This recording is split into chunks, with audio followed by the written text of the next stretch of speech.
Now, the sheer voltage of today's guest is quite extraordinary. Susan Bratton has a lot of life force energy, and this kind of expansion is, I suspect, part of the fear society has of powerfully alive women who are really embodied in their own erotic energy. It's currently rare in our culture. And so here's to more erotically empowered women emerging in their own ways. As a somatic guide, I'm an advocate for you to come out of your head and into your body to discover what's right for you. And so, even if you have different preferences to my wonderful guest today, I hope you really enjoy this episode.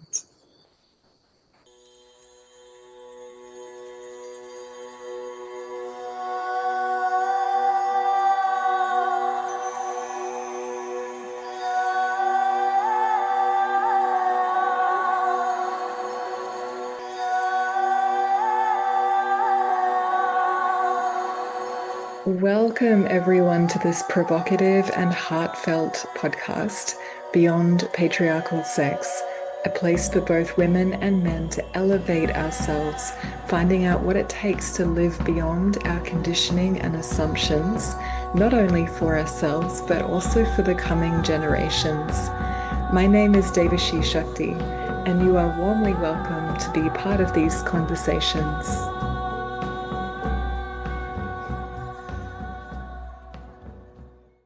Well, I am very, very pleased to be here today with the lovely Susan Bratton, who's agreed to meet with me on the Beyond Patriarchal Sex podcast. And Susan, I just want to introduce you for a moment by saying that you're known as an intimacy expert to millions. You're a publisher of 44 books as well, and I'm going to put your links at the end for everyone to have a look at. That's an incredible amount of work that you've been doing for some time. Thank you so much for bringing your energy to this platform.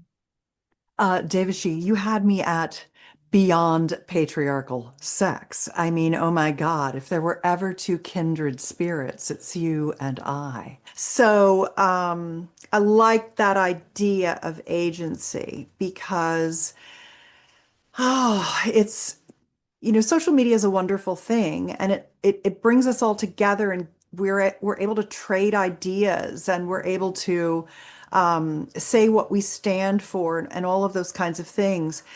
And women are definitely talking a lot more about not wanting to even deal with men that like there's so many things about women just wanting to be on their own or to be together with their girlfriends or what have you, not relying on a man.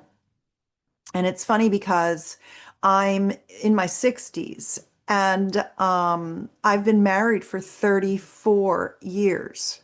And I've also had an open relationship for 20 of them. And my husband and I have a beautiful 28-year-old daughter in Australia right now getting her PhD. She just also got a Fulbright scholarship and has been awarded a National Geographic Explorer fund to use for the work that she's doing. So she's lifting women and people, folks, FOLX, up around the world through ocean conservation, empowering local indigenous tribes.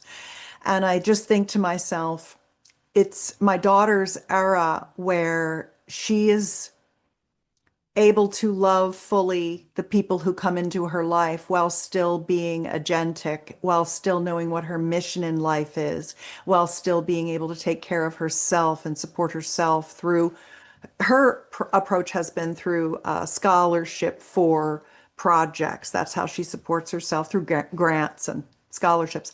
And she's been able to get them. And if she couldn't get them, if she didn't know how to get them, she might not be able to be agentic. She might need the benefits of being in partnership with a man who has it so much easier than a woman in every aspect of being alive. They have it so easy. But then I look at my life with my husband, my boyfriend, my partners, and I feel like I've also had the kind of a man in my life I've known him longer than I haven't.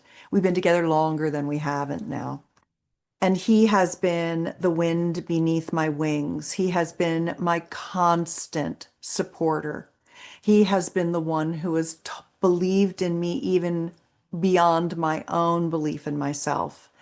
And he has protected me and loved me. And we've had so much fun together. And we've been through thick and thin, through all kinds of traumas and dramas. And we persist because we have our own hashtag. We had them before there were hashtags. We call ourselves Team Sweetie. And we're just in this life together to support each other and to grow and to flourish and to support each other in flourishing. And so I've been extremely lucky in love, extremely lucky. And I know that it's very elusive for very many people, and that women today don't want to compromise themselves. And I'll finish by saying that when I was in high school, Janis Joplin was still alive. And she said one time in an interview, don't compromise yourself. You're all you've got. And that's been my mantra. That's been my phrase, my whatever you want to call it, the thought upon which I've lived my life, even though I've been in relationship with men successfully in my life. I still have always felt agentic. And it was because of Janis Joplin and hearing that in high school. So, you doing this podcast right now is so important, and I'm honored to be here. Thank you so, so much for sharing that. Um, and I see and sense from you that you probably have a lot of Venusian influence, the planetary influences.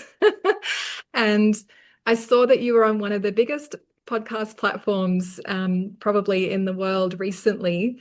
And, Yeah. you were just so fantastic and entertaining and evolutionary. And I saw that it really got some people a little bit reactive around your energy. How was that for you to get that much attention and, both good and bad feedback, I suppose? Yeah, it was the biggest tidal wave of negative comments I've ever received in my life by 10 orders of magnitude. And what was interesting about it was that the very minute that it happened, I mean, I think there's been like 3.6 million views on that video, and I don't even know how many comments, that thousands, 3, 4, 5,000, maybe more. I don't know. I haven't looked at it recently. But when it first dropped, the biggest issues that people had were when I talked about how I had an open relationship, when I was in a polyamorous relationship. And that's really what set people off. It was that, or they thought I was fake. And, like that I was pretending I was somebody. And that's just because they've never seen a woman as powerful as I am speak her truth and be seated firmly in who she is. And it scared the shit out of them I to agree. the point where they had a triggered reaction to my magnificence. Exactly. I'm so happy you see it like that because you are beautiful, you are intelligent, you are so accomplished in your craft, you've been very successful at it. You're also very alive and orgasmic, and you are generous and freely sharing about your personal life. Like a lot of sex therapists do not do that. And you've just broken the mold. And I think that they just didn't know what to do with you, Susan. They didn't. And so some of it, the biggest part of it was religious repression. That was actually the driver of most of the negative comments. And thank you for the compliments. I agree with you. And, when I say things like that, that triggers people too. Like, oh, you're not allowed to love yourself. You're not allowed to agree with someone saying you're beautiful and you're smart and you're accomplished and you're kind and you're generous. Like that's stuck up or that's, conceited or what. It is not at all. I work damn hard to be the person that I am and to give all the love and, in everything that I give. I give so much and I'm lucky to be able to give it and I feel really good about it. And a part of the reason that I do is that I take testosterone replacement therapy. I take bioidentical hormones. I take estrogen, progesterone, and testosterone. And that testosterone, I mean, oh God, Devashi, it is incredible. I mean, it just makes me feel so much more who I am, which is a bomb ass bitch. And I love and I mean, that's if we were all walking around feeling the Susan Bratton swagger, we'd be in a better place. We would just be in a better place. I just think that's so important. So that triggered them, but what really triggered people was the open relationship, and they that was against God. So almost, I would say there were like, if you looked at all of the comments, about a third of the people were just, oh, Stephen, ha ha ha, or it's, well, whatever. A third of them were, oh my God, I love this woman. I needed to hear this so much. She's amazing, or whatever. And then a third of them were, she's a Jezebel, she's a whore, she's a slut. And that was all religious, repressed language. And so when I looked at that, I was like, I feel so bad for you for having that reaction. It must really be shitty to be in your life in a religiously repressed cult of, you know, something that makes you feel like saying those things on the internet is beneficial to anybody. And it put me right into my compassionate heart because I just, what am I going to do? I can't help them. I can't help them. Here's what I do. I help the people. I help those third of the people who are like, I love her. And then I'm like, okay, so tell me what you need now. How can I help you get to the next level? How can I help you become ruthlessly, sexually self-expressed so that you are walking around with a tap root shooting out of your pussy into the core of the earth so that your head is in the stars and you feel your connection to source and all of humanity so that you walk in this world positively, consciously moving this earth forward. Like, what do we need to do? How do I make your pussy happy? Where are you with your things? What are your concerns? What do you do? And I do want to caveat that I'm not a therapist. I would never be able to sit in a room all day and listen to people's problems and slowly unravel them and unwrap them. What I have done for decades is write hot sex techniques, passionate lovemaking techniques, and bedroom communication skills that look nothing like pornography, that are heart connected, that are conscious, that are present, that are grounded, that are open, pleasurable, slow, delicious, sensual, erotic, reverential, adoring, appreciating, uplifting. That's my brand. That's what I do. And so when I sit in a room for an hour, it's that I get to talk to people like you and Stephen Bartlett for an hour. So I feel like I'm the luckiest woman in the world. Listening to you, I feel like more. Please don't stop. And Susan, you just shamelessly and fearlessly show that you are a woman with a sexual appetite. And it's Yeah, just so damn healthy to see your embodiment of that, you know. So you are a muse to many, as I'm I sure try you to be. know. Yeah, Yes. I try to. I try to do that. Yes, thank you. Thank you for And your seeing that. owning of who you are and your Mhm. magnificence, it just sounds so damn healthy to hear you Good. own it. Yeah. I'm glad. It's risky to say those words because you don't want to make people feel badly. But if I don't model my love, my self-acceptance, my worth, I mean, you know what's interesting? A lot of times when I'm talking about sexuality, One of the things I talk a lot about is this Venn diagram of libido, desire, and arousal, because I try to explain the difference between the patriarchal sexual information that we're swimming in and what feminine sexual desire and arousal look like. So that both, everyone, not both sexes, because there are, I mean, scientifically uncountable numbers of chromosomal variations. So, one of the things that I that I often talk about is that libido is your health, and if you're not healthy, you don't have much sex drive. So work on your health. And desire is how you feel about yourself and how you feel about your partner. And that almost always the biggest thing is a core wound around worth, lovability. I'm not lovable. I'm not worth, I have no self-worth. I'm not enough. This is a core wound. And that's what hurts people's desire more than anything else. Because if you can't, like RuPaul says, if you can't love yourself, who the hell else gonna love you? You know what I mean? Like it's an inside job, and how you have to start there. And I think that's what is when women say I have a low libido, I actually think to myself, well, you could have some gut issues and you might need some HR, but it's not probably that. It's probably a core wound. It's probably the core wound, which is I'm not enough, I'm not lovable, I'm not worthy.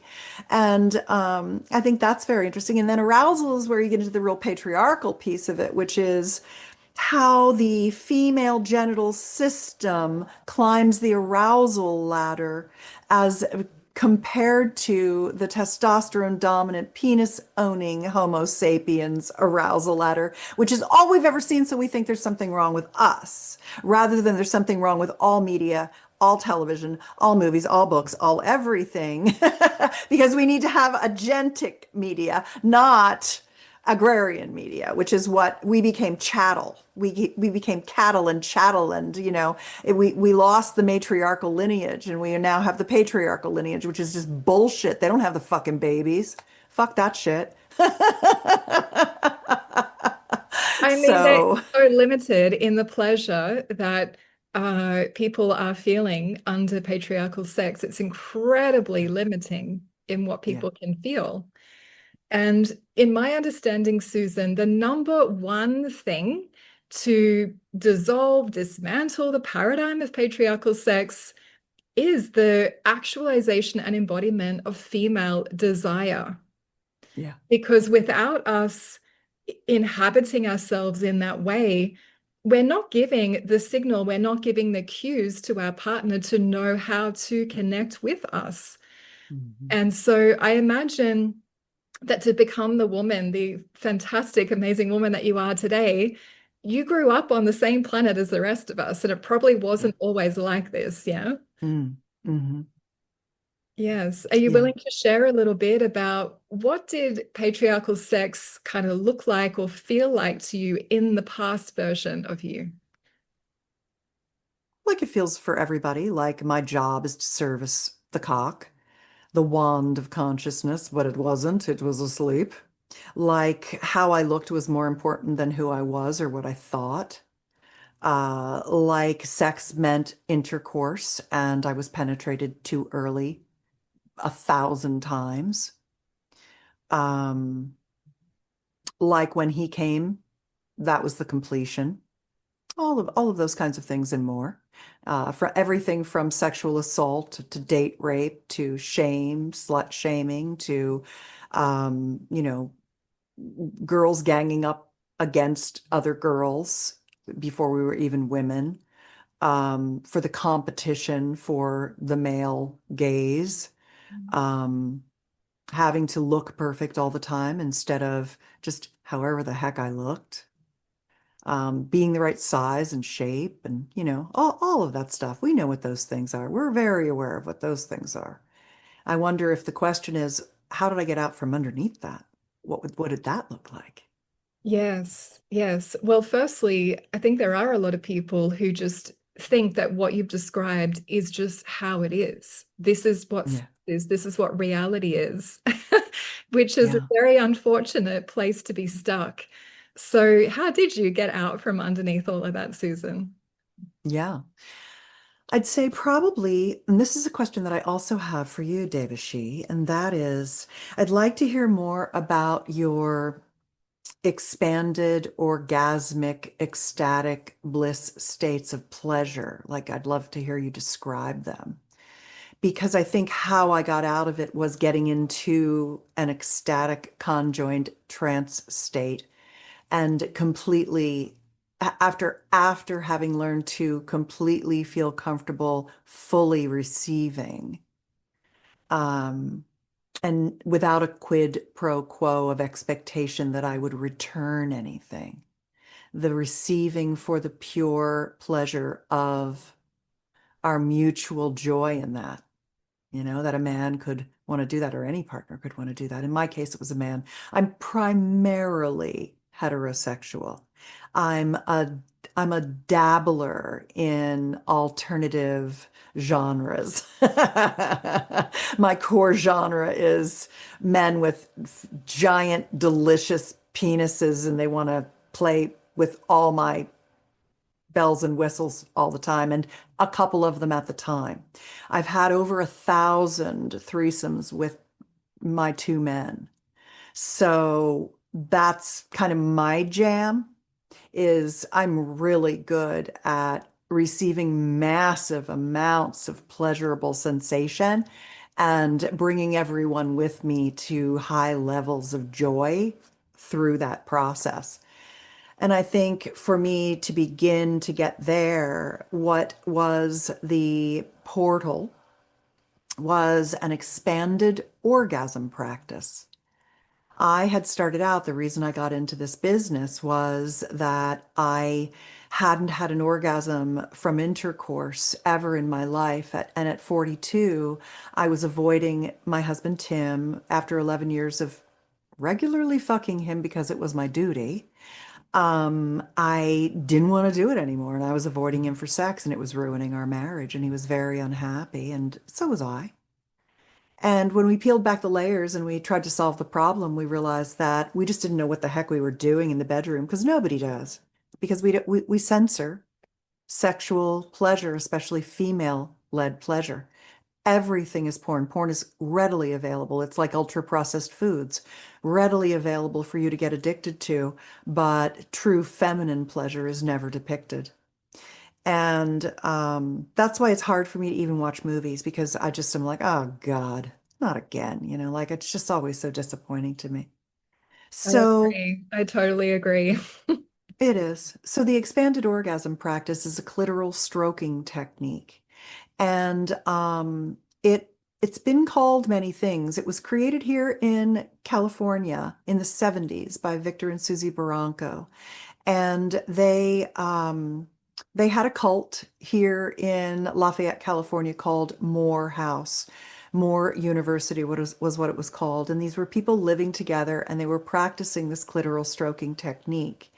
And it allowed them, because it's a very light, delicate clitoral stroke, we don't need to overdrive our systems. Our systems are exquisitely tuned to pleasure. And it's really more about just giving it the signal than it is giving it like a lot of, stimulation.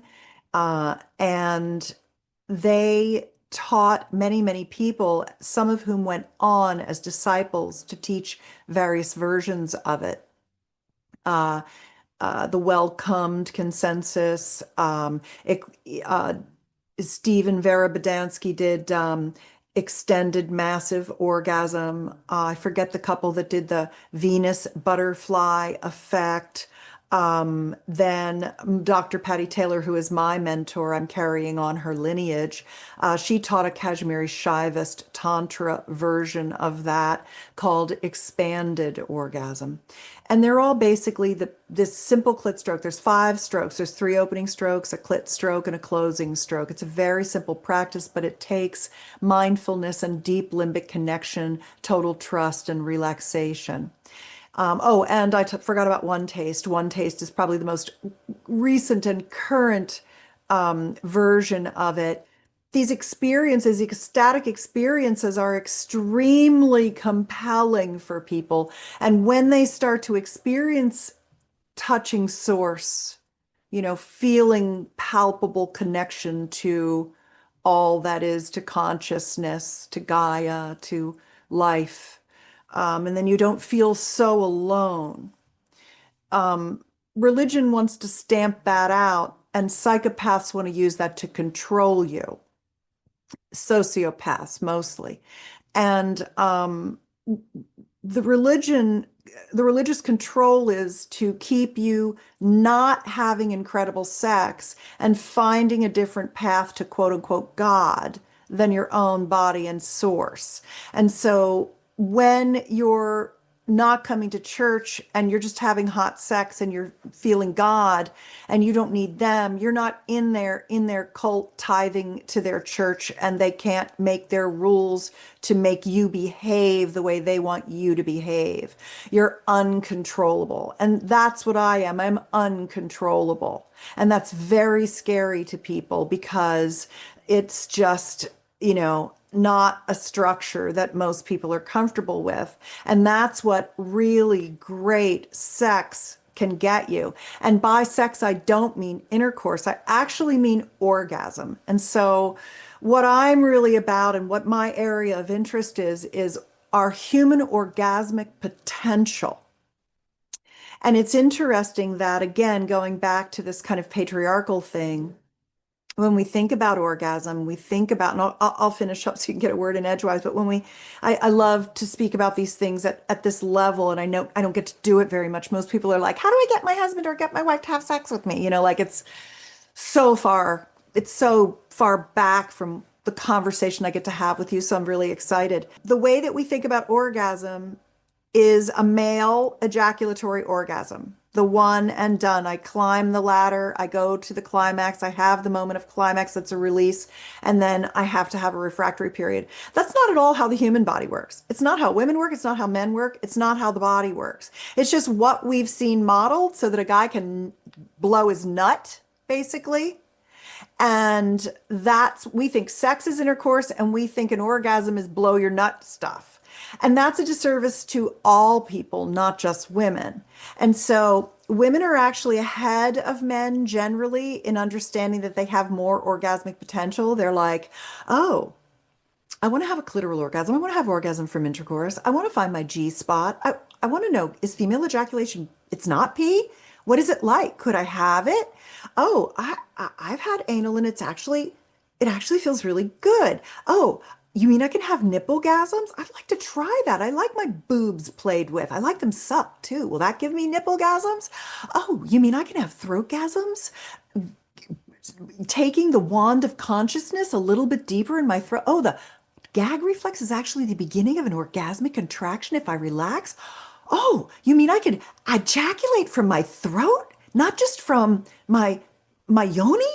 Like, so women are interested. Men are like, nah, I'm good. I got my one and done and I'm happy. Some men are like, I want to become a multi-orgasmic man. I want to learn stamina. Some men are like, I need to take care of my prostate. Tell me about my P spot. Like, so they're starting to warm up to it. They're starting to get over the but stuff is gay era and into the my prostate needs some attention. Tell me about prostate massage tools. Like it's very interesting how that's beginning to change.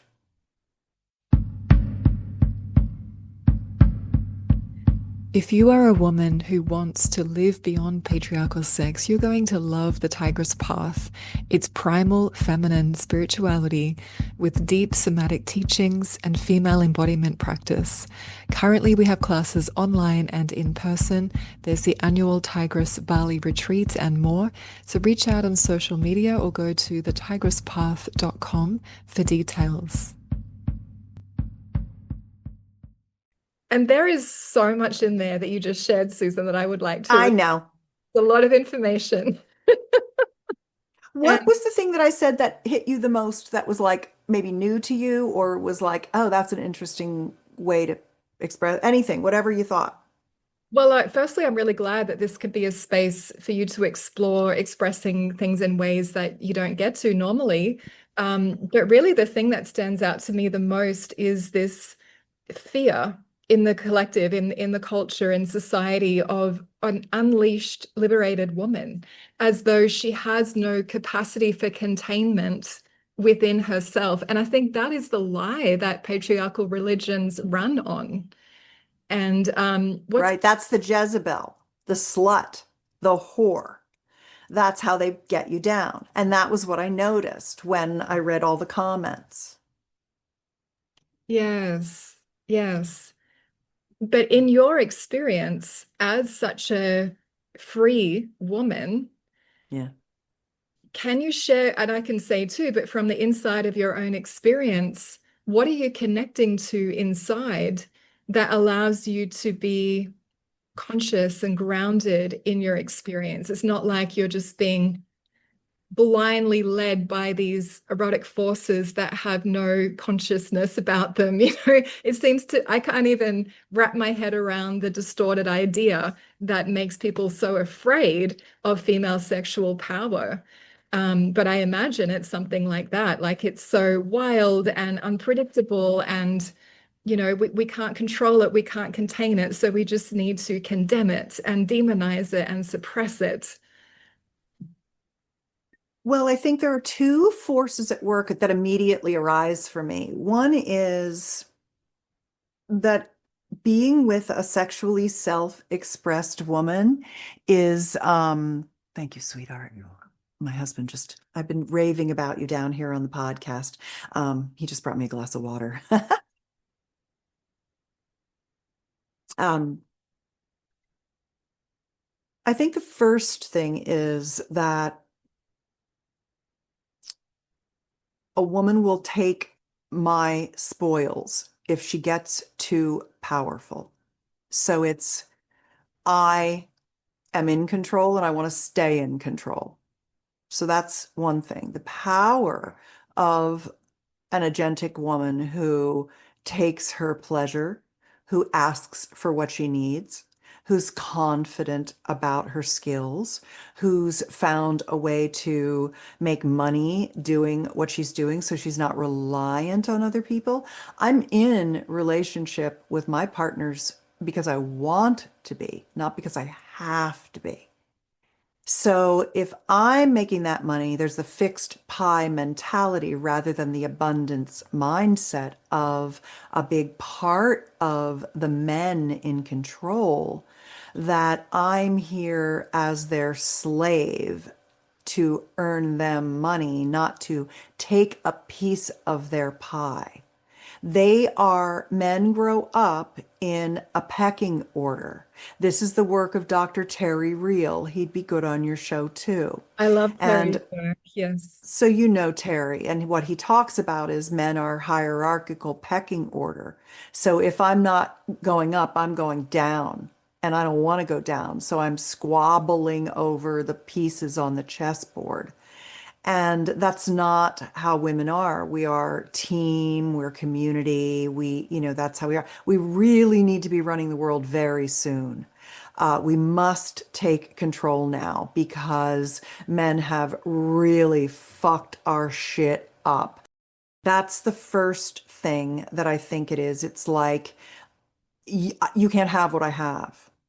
So that is why I must be stopped. I must be oppressed. I must be held back. You can't have what I have. It's mine. I don't want your shit, dude. You fucked it all up anyway. I hope I can curse on this show. Yes, feel free. And I'm glad we're going here because the state of the world right now, while we're recording this, is extremely alarming. And in terms of this fear of women having power in the world, women having leadership in society, in culture, and global level of power, when predominantly men have that and are making the decisions, look at what's happening. Mhm. Right. My It's a whole mess. thing about beyond patriarchy is actually it's not matriarchy instead necessarily. It's like that whole other paradigm again, like this Yeah. word that you've introduced to me today, where it's like, what Yeah. if we lived Agentic. in a culture, agentic? What if we lived in a culture where there was a balance of the best of feminine consciousness, masculine consciousness, and a blend of Yeah. best of both worlds together. I don't even like the words masculine and feminine anymore. I'm looking for something new to replace that because I feel like I embody all of those things and that everyone does. And the more that we develop all of those skills across that spectrum that we used to use terms of polarity for, the more that we become whole beings. So I have as many masculine traits as I do feminine traits. And I use them all, and I have allowed myself to live in a state of flow where at any given minute you might experience a feminine or a masculine, what would have old in the old days to me, like yesterday and the past, been, oh, that's a masculine trait. Oh, that's a feminine trait. No, that's just who I am. I am all of those things, you know. So that's what I'd like us to get to. And I think we are creating the terminology through conversations like you're having here on your show. Yeah, that's fascinating. And I agree with you. I'm definitely into innovation and new language. And at the same Me time, too. I feel like the interpretation that people have had of these ancient terms, if we say more Shiva Shakti like that, has been Yeah. limited or immature in the interpretation of them. The Yes. wholeness has always been the point. Like the real ancient teachings are already giving us everything we need. We just need to interpret them how they actually are and not in the limited way that people have been doing it so far. Because Yeah. everyone has a range.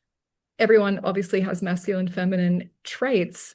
But the respect for being a consciousness in female form with a womb and an embodied woman, there are particular perspectives that you will naturally, organically bring that are going to be a little different in a beautiful, complementary way, right? And so I just want to make sure that I don't want to contribute to the conversations of like doing away with gender altogether, because I think that our natural, organic reality is incredibly important to stay tethered to remain connected to nature and the wisdom of that. I struggle a bit with gender because I feel again that it's a spectrum. And I don't think it's men and women. And I don't think if you even if you just think about, you know, a masculine lesbian or a feminine gay man or a transgender person, they are not man or woman specific. They might not even think about themselves that way. I like all these sapiosexual, demisexual. I like those for all those kinds of phrases. I like gender phrases. I like the nuance that we're beginning to be allowed to have conversation about that moves toward this notion that we are everything from the old school concept of masculine, feminine, or whatever you want it to be. I just like the permission that moving beyond man and woman, masculine, feminine, gives more people. Right, right. And I I don't feel have the words for it, but I like the concept. yes. Yes, I can feel that we're on the same page and just might explain it a little differently because Yeah. every individual has such a unique expression of their own individual range. And that's always how it's really been and how it's meant to be.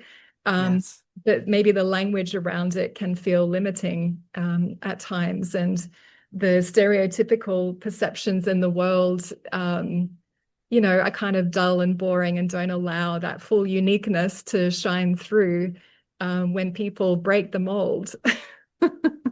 I don't like having to say vulva owner and penis owner either. I don't even like that. Sometimes I say testosterone dominant versus estrogen dominant because I actually think, other than the time to arousal, which is about 20 minutes on average for the estrogen dominant vulva owner, and very quick, much faster. The hemodynamics, the blood flow into the penis with the combination of elevated testosterone over estrogen, that makes the sexual response of the penis owning testosterone dominant Homo sapien more, it's faster. He's faster, she's slower. Let's just make it, simple. I struggle to communicate these things sometimes because of that. I want it to be so much more inclusive that I feel I can be in the language that I have to use without it being tedious. But that really does make a difference. It makes a huge difference in response, behavior, desire, ways of approaching orgasmic pleasure, need states during sexuality, like men needing to be respected for a job well done, being very, very interested in pleasing their partner to even their own pleasure detriment. They'd rather do a good job for us than themselves. Um, and then that puts pressure on us, like, oh, if you didn't do a good job, if I don't perform for you, then you didn't do a good job, and then your ego is crushed. Or if I give you feedback, you emotionally collapse in the middle of our love-making date, and then, so I have to keep my mouth shut. Like that stuff is such a pain in the ass to deal with. But I've found workarounds for it. Lots of like kind of ninja things that can really help couples not fall into those traps that are really, I think, partly driven by culture, but partly driven by hormone profile. I think our hormones are, I mean, we're learning so much about them. The hormone that I've been really into lately is oxytocin generation because I was not producing much oxytocin. Like many people, I've had to take antibiotics throughout my life for this thing or that thing or this thing or that thing. And the bacteria in our gut that produces oxytocin gets destroyed from antibiotics. It's a very shaky, fragile little thing. And then I wasn't really producing much oxytocin, even though I was getting a lot of holding and touching. And I started making my own yogurt with the bacteria that makes it. It's called Lactobacillus reuteri. And I cultivate my own yogurt at home, and that's what I eat every day. And I restored the colonies of that probiotic. And now I produce a shit ton of oxytocin. And combined with the testosterone replacement that I do, I'm calm, I'm grounded, I have less egoic frailty. I'm more self-directed. I love people more deeply and widely and strongly. I feel love more deeply. I have better friendships. I feel awe about things in life that I never felt before. I really think that a combination of those two things for women starting around 35, 38 years old would be, well, the oxytocin all the time, like just constantly replacing your flora. But the testosterone, along with estrogen and progesterone, just drip it in lightly as you need it, as it declines. It is really going to be a game changer for future generations. I'm on the cutting edge of that right now, myself at 63. But the women coming up behind me, they've got so many more tools and, technologies that they have access to with regard to that. That is very empowering and it makes your life better. Sex, orgasm, oxytocin, they extend your health span and they give you a longer, happier, healthier life. So the more we can encourage women to realize that their orgasms are whatever they're having now is just the tip of the iceberg. There's over 20 kinds of orgasms the female body can have. All you have to do is know how to do it. It's like following a recipe to cook a meal. And the more you cook that meal, the tastier that food gets. And the more people are like, this has got to go into weekly rotation. This is delicious. And you just get better and better at coming, connecting with lovers, with yourself, feeling better about yourself, letting go of your body image issues, and feeling like you belong on the goddamn earth. I love that. Thank you. And, I think integrative medicine is really important for midlife and Yeah. beyond for women. I know that a lot of women in my community might hold the view of, being as natural as possible and all of this. And I think we have to be really realistic and individual about what our bodies actually need and honor Hmm. that and what our, nervous system trauma histories are. A lot of that can get kicked up in midlife passage. And I don't think there is any one answer that's right for every person. But so thank you for sharing your experience because I think that might really help a lot of the women listening. Yeah, I hope so. And I'm not telling you to have 1,000 threesomes with two men. I'm not telling you to do bioidentical hormone replacement. I'm not telling you to make your own yogurt. I'm just telling you what I do. You can pick and choose among them. That's one thing I do want to make clear is I am telling you to have more orgasms. I'm giving you permission to have a whole bunch more orgasms.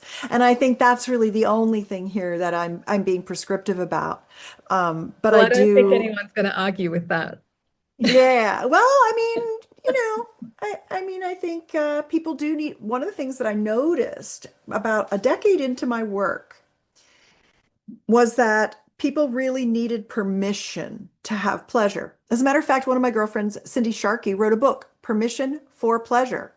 She had to be like, it's okay. You're allowed to feel good. Go ahead and do it. Like a book needed to be written about that. And she's lovely too. You should have her on your show sometime. Thank you. Yes. I think it's a really important point for everyone to let this sink in that very few women on planet Earth have experienced being with a man who hasn't been influenced by porn. And let's Mhm, face it, porn is a very patriarchal, male-centric imprinting in the mhm, male cortex. mhm. And I don't think people have really paused to take that in and reflect on that because it's a very intense imprinting to unravel from, whether for the man or, Mhm. the person that he's with, the woman or otherwise.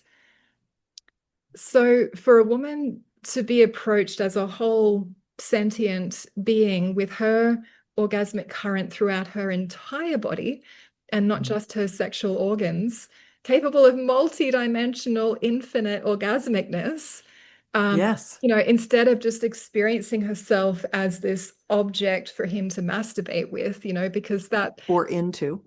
right, exactly, Hmm. exactly, same Hmm. thing, yes. Yeah. So and this is not saying that this is the guy's fault. It's not. Yeah, I mean, that's the unfortunate education that men have been given. And so Hmm. women like us, we need to speak about these paradigms that are just so ineffective. Because, Susan, the sense of self for a man, on a tantric polarity level, on a deeper psychological level, it's so much about his connection with his sex. And if he is not experiencing being truly effective with a woman, with a woman's body, knowing how to engage with her, what is that actually doing to his sense of self? I really see Yeah. porn as not Mm. in men's favor as Yeah. well. Me too. Yeah, I agree. And it's interesting that we are on the cusp of a very dire time for men and many women now with pornography because I use and recommend a lot of sex tech. So, my favorite vibrators and prostate massagers and vaginal rejuvenation red light devices and nipple vibrators and panty vibes that are remote control and vibrating cock rings and G-spot wands and did I say? I think I did say prostate toy.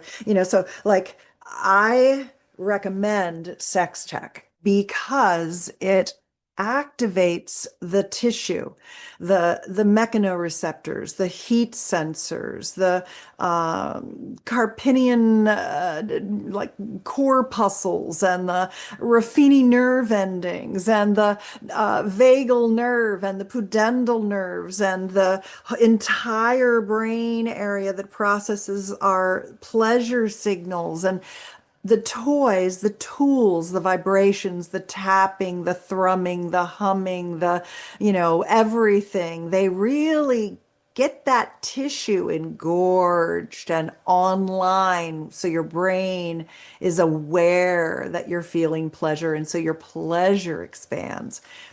But what I'm really afraid of is augmented reality. We're going to start with haptics. Haptics are, I'm in Medellin and I'm going to hold this penis shaped toy and it's connected to the internet, and I'm going to go down on it. And when I go down on it, you have a stroker on your penis and you're in Peoria, and I can literally feel your strokes on my penis. Now, the women of Medellin are, and I'm not singling them out, there's just happens to be a large group of women who do that for work in that particular area in Colombia and surround, because it pays better. They work for tips, but it pays better than being a waitress or cleaning houses or doing office work or all the normal menial shit we're given to do, which AI is going to wipe out first. So the men make all the money and keep all the jobs. So we have to get into AI now if we have an aptitude for it.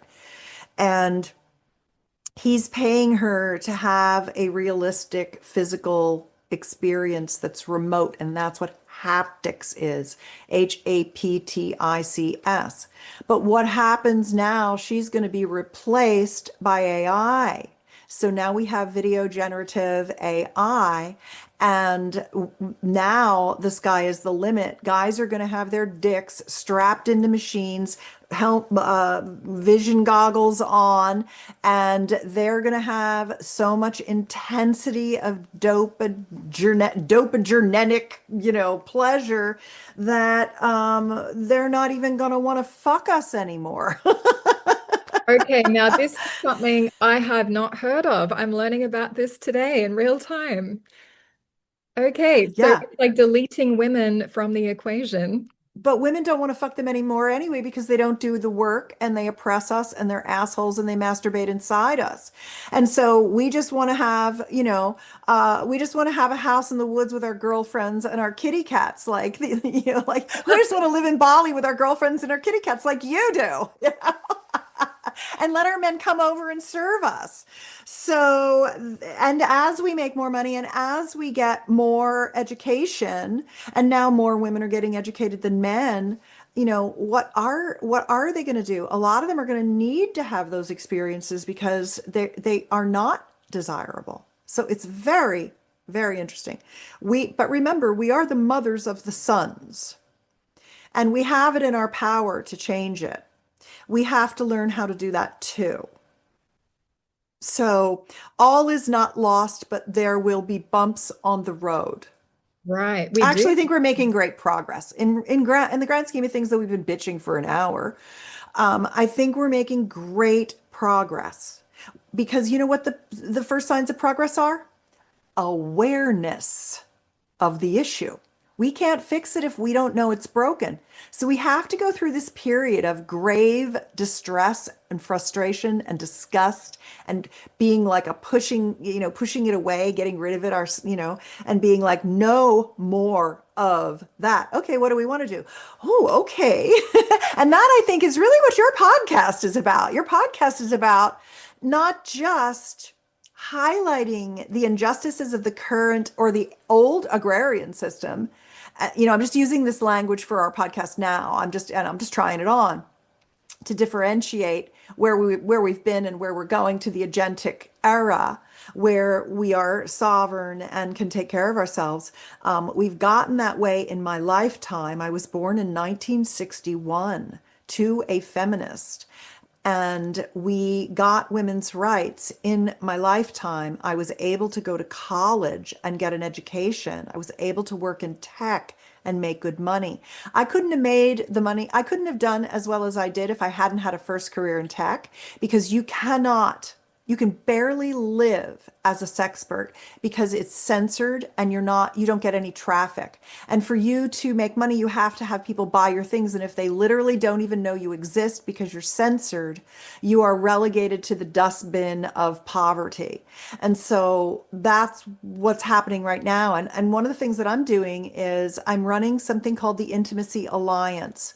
I have about 50 sexperts of various types, sex, love, intimacy, relationship experts who they're not just relationship you can talk about, sex you can't. It's the sex, I'm with this, it's the sex people that are in my world who are digital, online influencers and brands, and we've banded together and we collaborate and cross promote each other because we've all been able to get little scraps of awareness. And when I started, after 2 decades of slaving away, I started to get some momentum. You saw me on Diary of a CEO. I've been on a lot of big shows recently, and the momentum is happening. I have many things, many opportunities that are coming to me now, and I can't say yes to everything. So now I have a group of incredible people who are from all over the world who are teaching wonderful practices and techniques direct to people online. And I can say, hey, do you want to do the speak up? Hey, do you want to do this thing? Do you want to do this thing? I've got this opportunity. Can you help this person with their book blurb? Let's all promote this thing for them and this thing for them. And that I think will help a bit to get us moving a little forward, a little faster. But the censorship is a problem. People are in the dark, being held back by the censorship. Okay. And what specifically is being censored in how you see it, or is it just anything to do with sex? Anything. You can't say the word orgasm. You can't say the word vagina. You can't say the word vulva. You can't say the word masturbation. You can barely say anything. And even you have to bleep things and they still get taken down. Like if I went into my Instagram right now and I looked, there'd be 10 or 15 posts that have all been flagged. And now that they're flagged, and I have to deal with this all the time, and every time they're flagged, I'm now throttled and nobody sees my posts except the people who follow me. So I get no growth, no social media, no new followers anywhere I go, nor do any of the other 50 sexperts in my intimacy alliance. Because only when someone who's like not sexual promotes us to their followers, then we'll get their followers following us.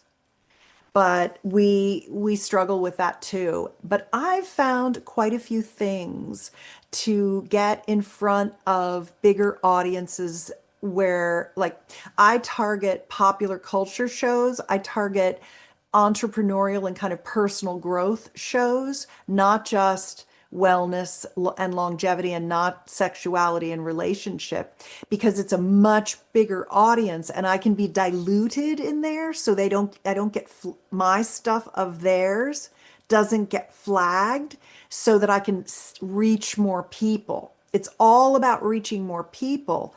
And that's what we suffer from, is that we can't teach women and their partners how to have this orgasmic, ecstatic,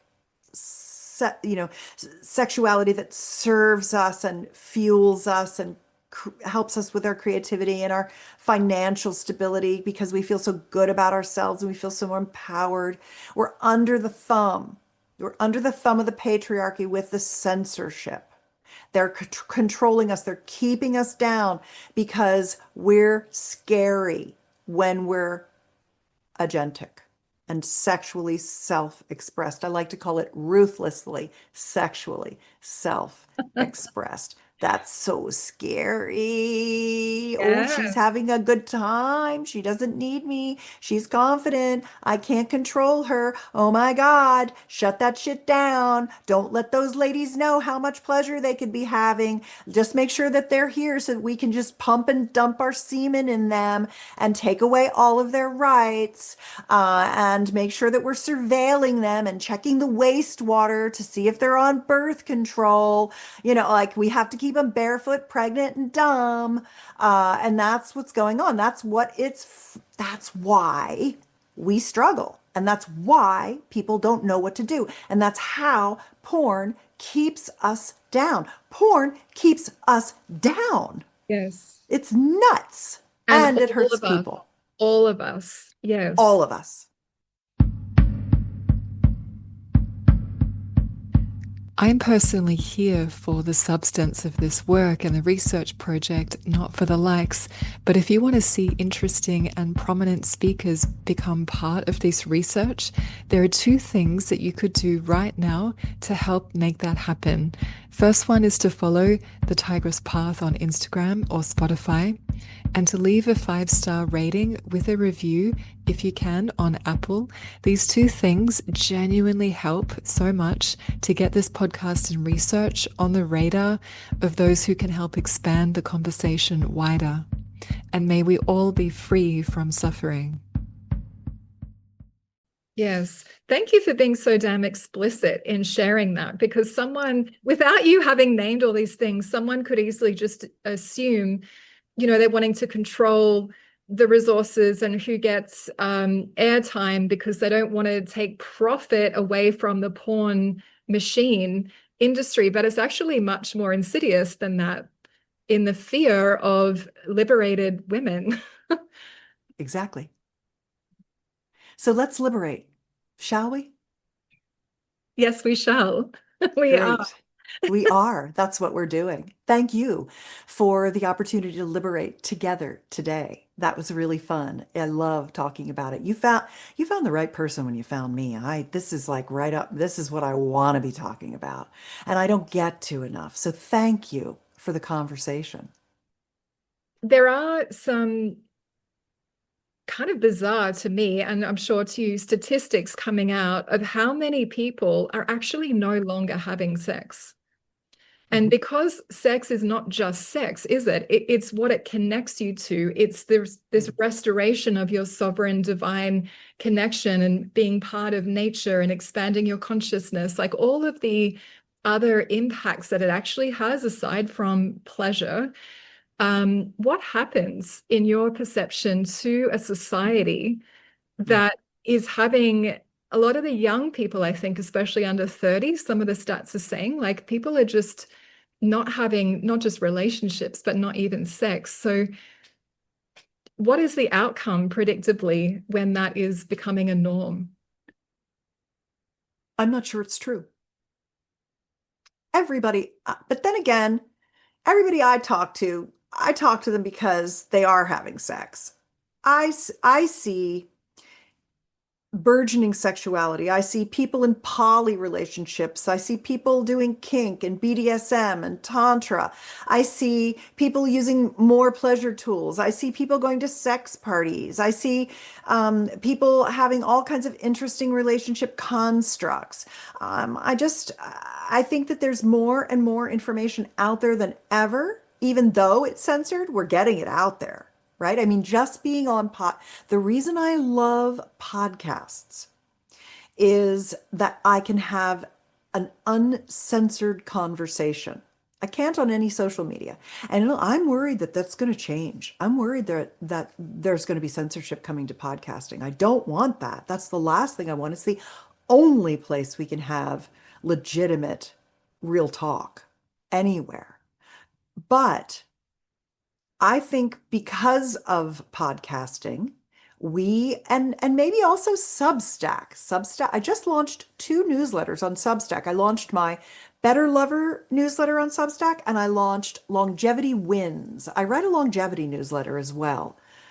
Because I do a lot of sexual biohacking, I do a lot of general biohacking. I'm working on longevity. It's what I pay attention to. My health is what I pay attention to because I can't give my gifts if I don't have energy. So I'm very focused on mitochondrial energy as well as sexual vitality because they're really two sides of the same coin. They're hand in hand. So yeah, there might be, like I said, there are a lot of guys who dating is miserable and they'd rather not even bother. And the women aren't even interested in them because they haven't done the work and they're not up to snuff for what women are looking for now that we're better educated and more sovereign. And so I do think that there are many people who are becoming sexually marginalized. But I also think that a big part of the reason for that is financial.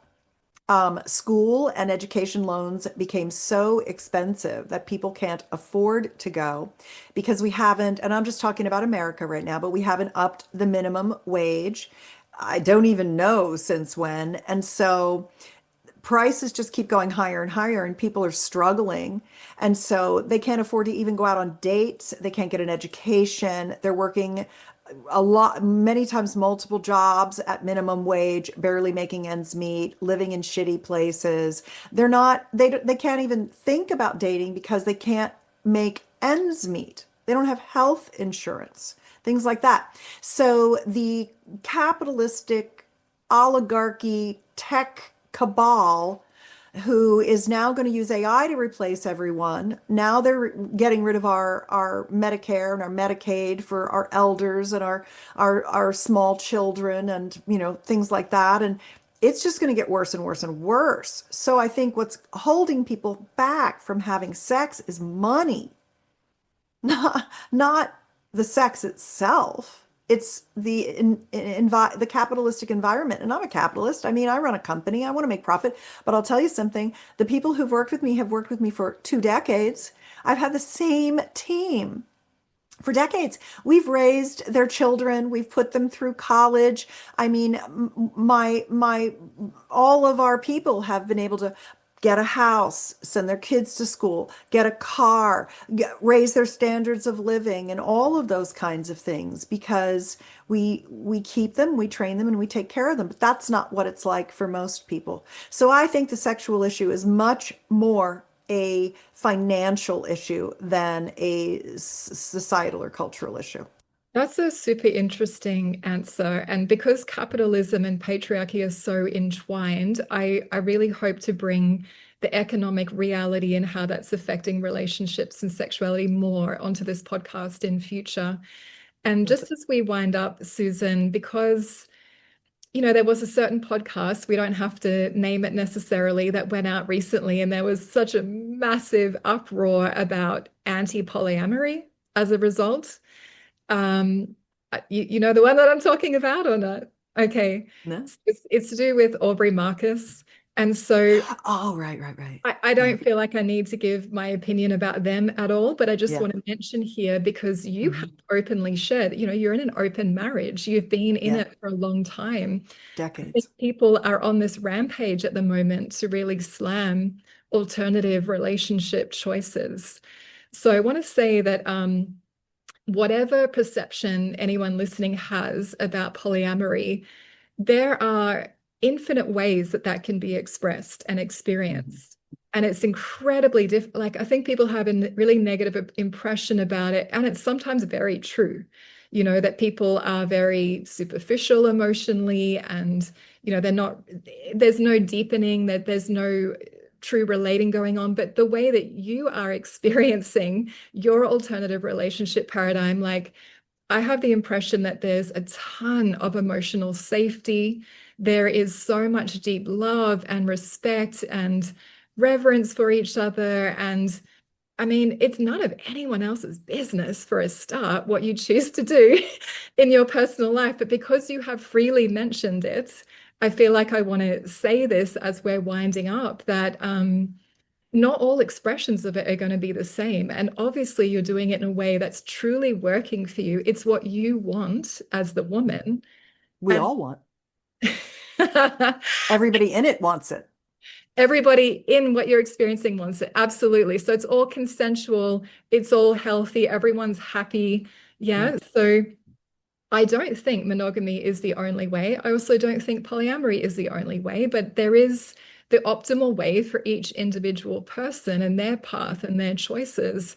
And I respect and honor yours. And I want to say that while we're here, because there are so many places of consciousness expansion that a lot of people haven't touched on that. And you are living way beyond the mold of how people mostly would interpret polyamory. So I just feel like I want to create a buffer here for people to not come at you because you're in a whole other paradigm entirely, a whole other dimensional experience than what most people are having, Susan.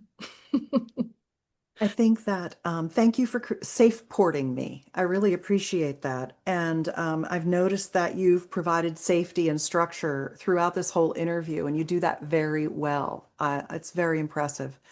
Um, the the interesting thing that I like about my particular relationship is that it have you heard the new term relationship anarchy? Yes. I like it. And the reason that I like it is that what it really means is that everyone that's in the relationship, everyone understands what that person wants from each of you individually and from the relationship collective. And what one person wants is totally different than the next, than the next, than the next. About a decade ago, I wrote a book, one of the 34 books and programs. It's called Relationship Magic. And it's essentially how to understand what it is that you want out of a relationship, and then how to understand what your partner or partners want out of a relationship so that you can just focus on meeting a person's needs in the way that they would like them to be met. And when you put that distinction on it, when you know, and you get up every day and you just treat your partner the way they want to be treated, not the way you want to be treated, the way they do, then, and they do the same for you. Once you've really gotten clear, here's what I really want. This is what I need. Okay, well, this is what I need. And they're your values. And values don't change much through your life. They are created a lot by everything from your genetics and epigenetics to your social constructs in which you were raised and all of the experiences that you've had. And so they stay pretty steady state through your life. So once you kind of pinpoint what your relationship values are, like the top 4 or 5, that gets you 80% of the way to being in a relationship that feels perfect for you. And so for us in our relationship, and bringing that back to relationship anarchy, the anarchy is that there's no defined prescriptive unit or format or way of relating. It's more that you're just treating people the way they want to be treated. Everybody gets their needs, their unique needs met in the construct of the relationship and its players. The second piece of it is that it's going to evolve because we're all evolving every moment. And when we look at our relationship as a catalyst for growth and maturation, then all of the things that felt hard become easy because not all of them. There are issues. There are, psychologic issues with people that can't be fixed. You're not willing to stay in the relationship. There are, things that are untenable, and that's not a good relationship for you to stay in. But in a good relationship, when you're even having problems, you're looking at that and going, okay, well, we're going to learn some shit today about each other, aren't we? This is bullshit. I can't believe this happened. Let's figure out what we're going to do to unwind it, because when someone does something wrong in the relationship, they're not doing it on purpose to hurt people, unless that's a person you don't want to be in a relationship with, obviously. What they're doing is they're working at their highest level, and that's where they got to so far, and they need help getting beyond it and seeing the error of their ways, how their behavior impacted the rest of you, and what they need to do to clean it up. And when everybody's there going, you fucked up and we love you, let's work this shit out together. will support you through it and us through the hurt of it. And when you look at it like that, you're like, oh, okay, well, God, there's nothing you can't weather when you have that attitude. And I think that's what I love about being in a poly relationship. And I define my relationship as a polycule. Kitchen table poly is what I like. And our daughter is loves the people we're in relationship with. They love her. It's a family thing. My parents know about it. It's like it's normal for us. It's what works for us. I'm a lot of woman. I need a couple guys. I mean, I can't ask my husband to do all the shit that I want. I need a lot. I'm like busy. I travel. Sometimes my boyfriend goes with me instead of my husband. Like I'm just doing a lot of stuff right now. And so that is really, really a nice thing. And so when you look at it as a growth opportunity instead of problematic, people aren't problematic unless they don't have a growth mindset. So that, I guess I would just leave it with that. Yeah, it takes an enormous amount of courage and maturity and honesty to experience everything that you just described. And I'm saying that as someone who's experienced alternative relationships much more than monogamy, much more. And I came to this realization years ago that actually forget tethering to concepts and having to stay in a certain zone as what you're devoted to. What about Yeah. if you actually tethered to your own authentic essence, which we get to discover in the most embodied way through expressing and experiencing our sexuality? So the more people are actually at home, truly in themselves, and so compassionate and more honest and more mature with each other, Yeah. that can also happen in a monogamous paradigm as well. This is all about the level of consciousness that someone's bringing to it. So Yeah. thank you for all that you are. You are a whole lot of woman, Susan. Happy to have met you Dave today. she.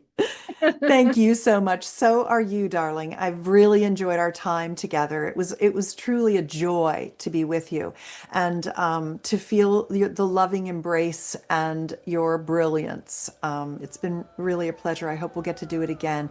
Bring me back next season. Of course, love to. Thank you so much.